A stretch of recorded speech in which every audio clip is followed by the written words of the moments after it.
भारी बहुमत से वोट किया है पूरे एडीसी इलाका में। मैं उनके संग संपर्क करके उनको थोड़ा सा समझाना भी चाहता हूं कि हमारा ग्रेटर टी प्लान का मतलब क्या है, हम क्यों कॉम्प्रोमाइज़ नहीं करेंगे कोई भी नेशनल पार्टी के साथ, बीजेपी हो, कांग्रेस हो, सीपीएम ज़रूर हो, तृणमूल हो, हमारा एक अपना लाइन है और हम आने वाले दिन में क्या रास्ते में चलेंगे, क्योंकि एक ट्रेडिशनल सेटअप रहा है कि इलेक्शन के पहले कुछ और बात, इलेक्शन के बाद कुछ और बात।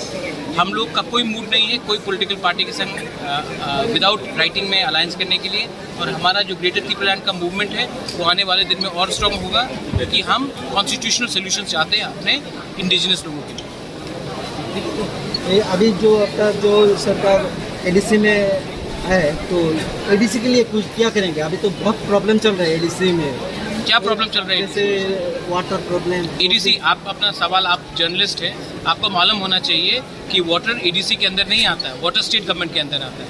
तो आप सवाल वो पूछिए जो एडीसी के अंदर आता है। एडीसी के अंदर क्या आता है आजकल? जैसे एजुकेशन वगैरह। एजुकेशन कौन से क्लास तक आता है एडीसी का? प्राइमरी लेवल तक। हाँ, प्राइमरी लेवल तक। तो अभी तक गवर्नमेंट ने 1 रुपये नहीं दिया है उसके बारे, इसके लिए तो हमारा मूवमेंट है ग्रेटर टी प्लान के लिए, क्योंकि आज तक हमको क्या मिला है? सिर्फ 10 रुपये में 2 रुपये देने से कुछ मिलता है? ये स्टेट किसका है?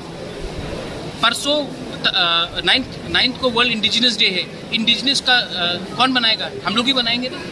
तो हमको मूंगफली में कुछ देने से कुछ चलेगा नहीं। इसी के लिए हमारा ग्रेटर टी प्लान का मूवमेंट है under article 3 of the Indian constitution.